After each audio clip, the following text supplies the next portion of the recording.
Hello everyone, this is Priyanka Jakhad and I welcome you all at Government Job Alert.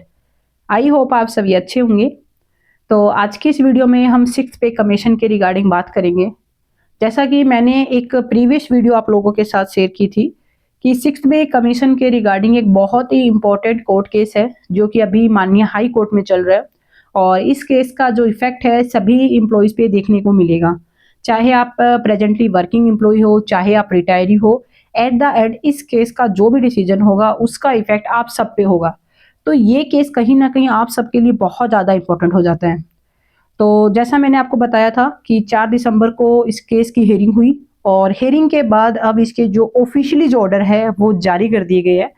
तो अब हम बातचीत करेंगे कि ऑफिशियली ऑर्डर में क्या कुछ मेंशन है, सरकार की तरफ से क्या तो जवाब दायर किया गया, हाई कोर्ट ने क्या डिसीजन लिया और कहीं ना कहीं कोर्ट में क्या कुछ हुआ, इसके ऊपर हम डिटेल से डिस्कस करेंगे। तो उससे पहले देखिए, अगर आप इस चैनल पे पहली बार आए हो तो चैनल को ज़रूर सब्सक्राइब कीजिएगा। जो भी सिक्स पे कमीशन के रिगार्डिंग इंपॉर्टेंट अपडेट्स आएगी, चाहे सिक्स पे कमीशन के एरियर के रिगार्डिंग हो, चाहे ओपीएस के रिगार्डिंग हो, जो भी इंपॉर्टेंट अपडेट आएगी वो अपडेट आप लोगों के साथ इस चैनल पे शेयर की जाएगी। तो इस चैनल को जरूर सब्सक्राइब कीजिए ताकि कोई भी इंपॉर्टेंट अपडेट आपसे मिस ना हो।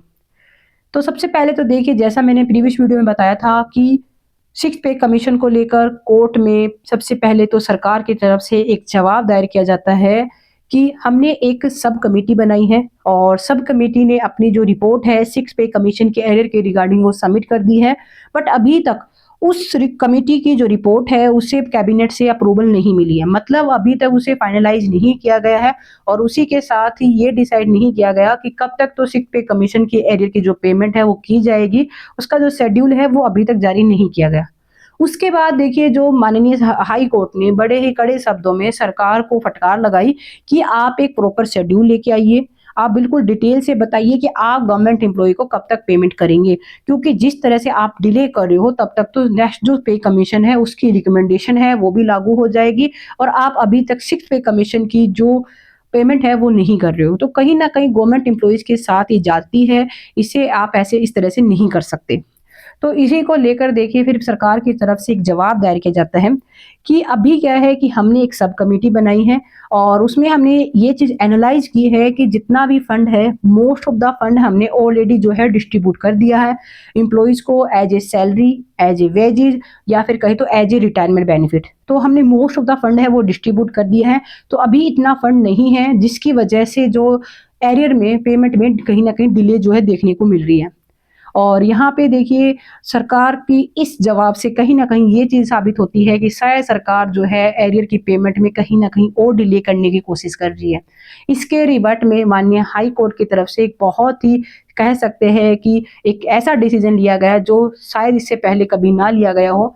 डिसीजन ये लिया गया कि आप सबसे पहले जो प्रेज़ेंट अभी जो वर्किंग गवर्नमेंट है उनसे एक एफिडेविट माँगा गया कि आपकी सरकार, जब से आपकी प्रेजेंट वर्किंग जो गवर्नमेंट है, जब से आपकी सरकार बनी है, उस दिन से लेकर आज तक आपकी सरकार ने जितने भी एक्सपेंडिचर किए हैं, चाहे वो कोई ऑफिशियल मीटिंग हो, अनऑफिशियल मीटिंग हो, चाहे कोई एडवर्टाइजमेंट हो, कोई प्रमोशन हो, चाहे आपने कोई सोशल वेलफेयर स्कीम स्टार्ट की हो, कोई भी किसी भी तरह का एक्सपेंडिचर जो कि आपकी सरकार ने किया है, यानी जिस दिन से आपकी सरकार आई है 2022 से बाद, तब से लेकर आज तक आपने जितने भी एक्सपेंडिचर किए हैं, आप उसके ऊपर हमें एक डिटेल से एफिडेविट सबमिट कीजिए ताकि पता लग सके कि क्या सरकार के पास एक्चुअल में ही फंड नहीं है और अगर फंड नहीं है तो उन फंड को कहाँ डिस्ट्रीब्यूट किया गया।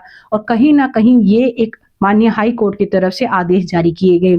सबसे पहले तो आप कमेंट बॉक्स में कमेंट करके बताइएगा कि जो ये ऑर्डर हाई कोर्ट ने दायर किए हैं, आप इससे कहाँ तक सहमत हैं और इसका एट द एंड क्या जो इफ़ेक्ट है वो देखने को मिल सकता है।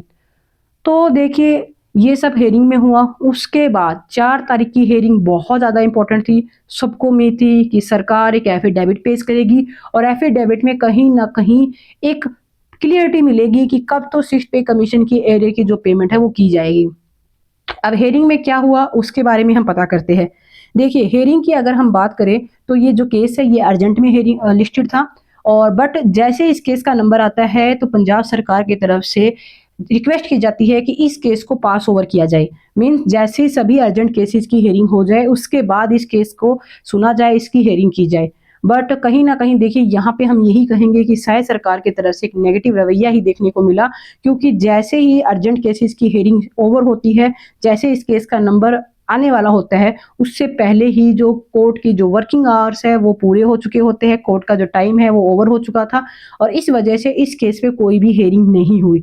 और कहीं न कहीं देखिए यहाँ से साफ ही नज़र आता है कि यही ट्राई किया जा रहा है कि जैसे ना तैसे करके बस टाइम लिया जाए, ताकि जो एफिडेविट है उसे आराम से या तो पेश किया जाए या फिर कुछ और अच्छे से कोई और जवाब है वो प्रिपेयर किया जाए। यानी कि सरकार की तरफ से डायरेक्टली ये कोशिश की जा रही है कि हमें थोड़ा और टाइम मिले, ताकि हम आगे की जो प्रिपरेशन है करके जाए, कोर्ट में अच्छे से जवाब दे पाए। क्योंकि इससे पहले जो भी फंड की शॉर्टेज के रिगार्डिंग या फिर सब कमेटी के रिगार्डिंग जो भी अभी तक जवाब जो माननीय हाई कोर्ट में सरकार की तरफ से पेश किए गए हैं, तो उसके खिलाफ देखिए कहीं न कहीं हाई कोर्ट जो है कर्मचारियों के फेवर में खड़ी हुई नज़र आई और कहीं न कहीं सरकार को कहीं न कहीं अभी तक कह सकते हैं कि बैक फुट पे ही नज़र आ रही है। और इसी को लेकर देखिए, क्योंकि हियरिंग नहीं हो पाई 4 दिसंबर को, तो इसे एक नेक्स्ट डेट दी गई है और नेक्स्ट डेट दी गई है 18 दिसंबर की।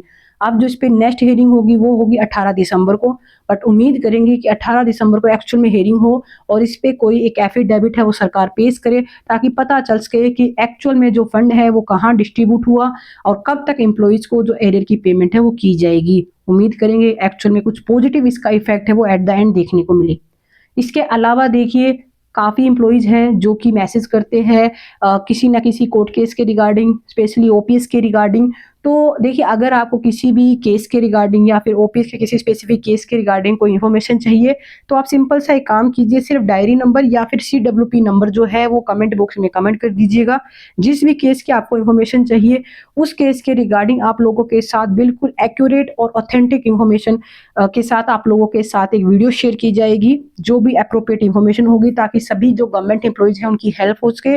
बाकी अगर आपको कोई भी इन्फॉर्मेशन चाहिए किसी भी तरह की, तो आप कमेंट बॉक्स में कमेंट कीजिएगा और बाकी आप इस केस के बारे में भी ज़रूर कमेंट कीजिएगा कि जो रवैया 4 दिसंबर को सरकार का देखने को मिला, जिस तरह से इस केस को पास ओवर किया गया और उसके बाद इसे डायरेक्टली नेक्स्ट डेट दी गई, इससे आप कहाँ तक सहमत हो और इन फ्यूचर क्या कुछ होने की पॉसिबिलिटी है। आप सभी अपने जो कमेंट है कमेंट बॉक्स में ज़रूर कीजिएगा। बाकी इसके रिगार्डिंग जो भी अपडेट आएगी वो अपडेट आप लोगों के साथ शेयर कर दी जाएगी। आई होप ये वीडियो आपके लिए इन्फॉर्मेटिव रही। वीडियो अच्छी लगी तो चैनल को सब्सक्राइब करें। Wish you all the best. Thank you.